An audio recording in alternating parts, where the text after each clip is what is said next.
इते अवासा भी अहम खबर शेयर कंदासीं। कंबर में जानियुनि सां भरियल ट्रैक्टर ट्राली कल्टी थी पई आहे। 15 ॼणा ज़ख़्मी थी पिया आहे। ज़ख़्मियुनि में औरतूं मर्द ऐं ॿारड़ा शामिल आहिनि, जिन खे इस्पताल मुंतक़िल कयो वियो आहे। ब्रेकिंग न्यूज़ अवां सां शेयर कयूं पिया। कंबर में जानियुनि सां भरियल ट्रैक्टर ट्रॉली कल्टी थी आहे। हादसे में 15 ॼणा ज़ख़्मी थी पिया आहिनि। ज़ख़्मियुनि में औरतूं मर्द ऐं ॿारड़ा शामिल आहिनि, जिन खे इस्पताल मुंतक़िल कयो वियो आहे।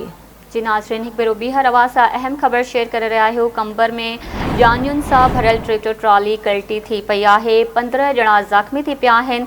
ज़ख़्मियुनि में औरतूं मर्द ऐं ॿार शामिल आहिनि। इस्पताल मुंतक़िल कया विया आहिनि।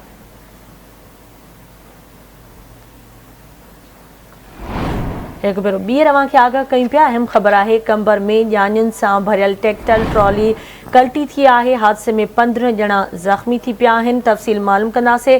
कंबर मां आवाज़ न्यूज़ जे रिपोर्टर हाकिम ख़ासखेली खां। हाकिम, कहिड़ा तफ़सील आहिनि? हादसे जे हवाले सां आगाह कजो।